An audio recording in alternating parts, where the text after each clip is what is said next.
আমি মুরগির ফার্মের মধ্যে 5 কেজি হালা ইট দিয়েছি, তার জন্য মাছা একদম বার হয়ে যায়। তাহলে প্রতি 5 লিটারের নিচে আমি 5 কেজি হালা 2টা ইট দিতাম। তো এখন থেকে নতুন একটা টেকনিক বার করছি, এখন থেকে কাঠ।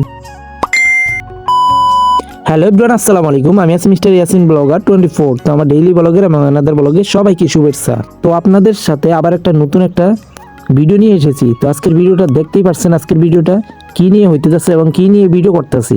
তো আজকে হলো এই ফার্মের বিষয়ে ভিডিও করতেছি এবং আজকে এই ফার্মের মধ্যে কি কি আপডেট দিতেছি ওইগুলা দেখাইতেছি এবং ডেইলি আপনাদেরকে ভিডিও দেখাই এবং ডেইলি আপডেট হইলে ডেইলি ভিডিও দেই আপনাদেরকে। তো আগামীকালকের ভিডিওটা আপনারা যারা যারা দেখছেন, তো আমি তো ডেইলি ভিডিও ছাড়ি। তো আজকের ভিডিও অন্যরকম একটা ভিডিও বানাইতেছি, তো আবার পরে একটা ভিডিও বানাবো অন্যরকম। তো এরকম করে দিনকে দিন যাইবো এবং আমার সাবস্ক্রাইবও বাড়বো। তো সবার কাছে একটাই দোয়া হলো, সবাই আমার চ্যানেলকে সাবস্ক্রাইব করবেন। আর এইগুলার নাম হলো ফিরা, আমরা আঞ্চলিক ভাষায় ফিরা বলি। তো এইখানে আমি 14 পিস বানাইছি আমার পানির পাত্রর উপর নির্ভর করে। তো এগুলা আমি বানাইছি কারণ হচ্ছে 5 লিটারের পানির পাত্র।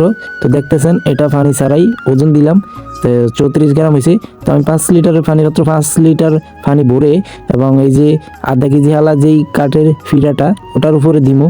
তো আমি ভাবতেছি এখানে এই ফালির মধ্যে ইট দিলাম, ইট দেখলাম 5 কেজি 2টা।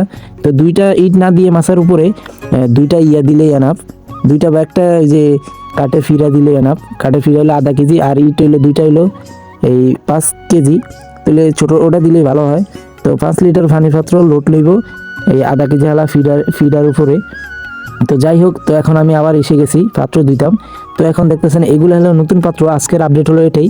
তো নতুন পাত্র ধুয়ে একদম পরিষ্কার করে ফার্মে নিয়ে যাবো। আমার হাতে আর একদিন সময় আছে, তো কালকের দিনে সময় আছে, আমি এখন পুষ্কনিতে আছি। তো কালকের দিনের মধ্যে আবার আপডেট আসবো। কালকে আবার লাইন টাইন ঠিক করতে হবে, চেক দিতে হবে, তারপর আমার বুটিং বানাইতে হবে এবং কি ভুসি আনতে হবে। তো এরকম আপডেট আপনাদেরকে জানাবো এবং দেখাবো। তো সবাই আমার চ্যানেলকে সাবস্ক্রাইব করবেন। যদি ভিডিও ভালো লাগে তাহলে কমেন্ট করবেন, আর যদি ভিডিও নাও ভালো লাগে তারপরেও কমেন্ট করে জানাবেন ভাই এরকম না এরকমভাবে বানান, এই কোয়ালিটি না এই কোয়ালিটি বানান। তাহলে আপনারা আমার এই মতিগতি একটু দিবেন, তাহলে যেন আমি বুঝতে পারবো। আরেকটা প্রশ্ন থাকতে পারে, ভাই এগুলো এত ভালোভাবে ধুইতেছেন কেন? ধুইলে রং চলে যেতে পারে এবং গরম পানি দিয়ে ধুইলে রং চলে যেতে পারে। এটা আমার মাথাও খেলে এবং আপনাদের মাথাও খেলে। তাহলে আমি তো গরম পানি দিয়ে ধুই না, এখন ঠান্ডা পানি দিয়ে ধুইতেছি, কারণ এটি চেকেনাল।